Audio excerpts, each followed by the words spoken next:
আসসালামু আলাইকুম এভরিওয়ান, আশা করি সবাই ভালো আছেন। তো আজকের আপনাদের সাথে একটা সুন্দর একটা স্থানের সাথে পরিচয় করিয়ে দিব। বেসিক্যালি এই জায়গাটা হচ্ছে আপনার ঢাকা খুলনা মহাসড়কের ঠিক পাশেই অবস্থিত। এই যে মসজিদটি, এই মসজিদটি আলহামদুলিল্লাহ অনেক সুন্দর একটা পরিবেশে অবস্থিত। তো আমি প্রতিদিন অফিস থেকে ফেরার পথে আসরের নামাজ আদায় এই মসজিদেই করে থাকি। তো আসলে এত সুন্দর পরিবেশে এই মসজিদটি অবস্থিত, আসলে আপনাদের সাথে শেয়ার না করে পারলাম না। মসজিদের ঠিক বাম সাইডে অবস্থিত অনেক বড় একটা চিংড়ি মাছের ঘের রয়েছে এবং তার পাড়ে রয়েছে অনেক সুন্দর গাছপালা, কলা গাছ, পেঁপে গাছ, অনেক লম্বা লম্বা ঘাস, লেবু গাছ। এবং ঠিক এই যে পিছনেই দেখতে পাচ্তেছেন, এটা হচ্ছে ঢাকা খুলনা মহাসড়ক, মেইন হাইওয়ে।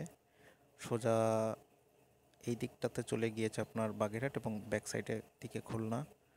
তো এই দিকে আসলে লোকজন, এনারা সবাই খুব ধর্মপ্রাণ মুসলিম এবং সবাই নামাজে আসেন। মসজিদের ভিতরের পরিবেশটাও মাশাআল্লাহ অনেক সুন্দর, পরিষ্কার পরিচ্ছন্ন এবং সাথে সুন্দর অজুখানা আছে। ধন্যবাদ।